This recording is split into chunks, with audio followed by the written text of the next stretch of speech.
ನಮಸ್ಕಾರ ಸ್ನೇಹಿತರೆ, ಪ್ರಗತಿ ಚಾನಲ್ಗೆ ಆತ್ಮೀಯವಾದಂಥ ಸ್ವಾಗತ ಸ್ನೇಹಿತರೆ. ಇಂದಿನ ಈರುಳ್ಳಿಯ ಮಾರುಕಟ್ಟೆಯ ಬೆಲೆಯನ್ನು ನೋಡ್ಕೊಂಡು ಬರೋಣ ಸ್ನೇಹಿತರೆ.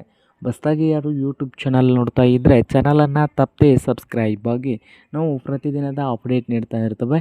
ಚಾನಲನ್ನು ತಪ್ಪದೆ ಈಗಲೇ ಸಬ್ಸ್ಕ್ರೈಬ್ ಆಗಿ. ಇಂದು ಈರುಳ್ಳಿಯ ಬೆಲೆಯನ್ನು ನೋಡ್ಕೊಂಡು ಬರೋಣ ಬನ್ನಿ ಸ್ನೇಹಿತರೆ. ಇಂದು ಈರುಳ್ಳಿಯ ಬೆಲೆ ನೋಡುವುದಾದರೆ ವಿಜಯಪುರದಲ್ಲಿ ಒಂದು ಕ್ವಿಂಟಲ್ಗೆ 3,000ದಿಂದ 4,900, 3,000ದಿಂದ 4,900 ರೂಪಾಯಿವರೆಗೆ ವಿಜಯಪುರದಲ್ಲಿ ಒಂದು ಕ್ವಿಂಟಲ್ಗೆ ಈರುಳ್ಳಿಯ ಬೆಲೆಯನ್ನು ಹೊಂದಿದೆ.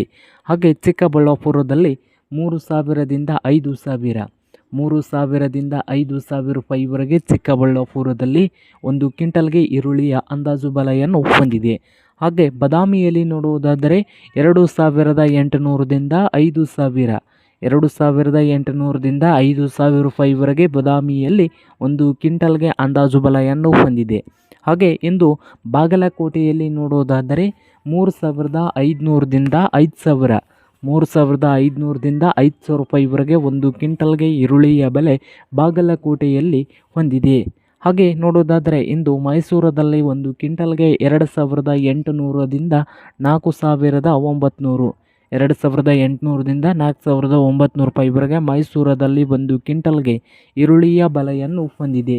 ಹಾಗೆ ಇಂದು ರಾಯಚೂರದಲ್ಲಿ ನೋಡುವುದಾದರೆ 3,200ದಿಂದ 5,100, 3,200ದಿಂದ 5,100 ರೂಪಾಯಿವರೆಗೆ ರಾಯಚೂರದಲ್ಲಿ ಒಂದು ಕ್ವಿಂಟಲ್ಗೆ ಈರುಳ್ಳಿಯ ಬೆಲೆಯನ್ನು ಹೊಂದಿದೆ.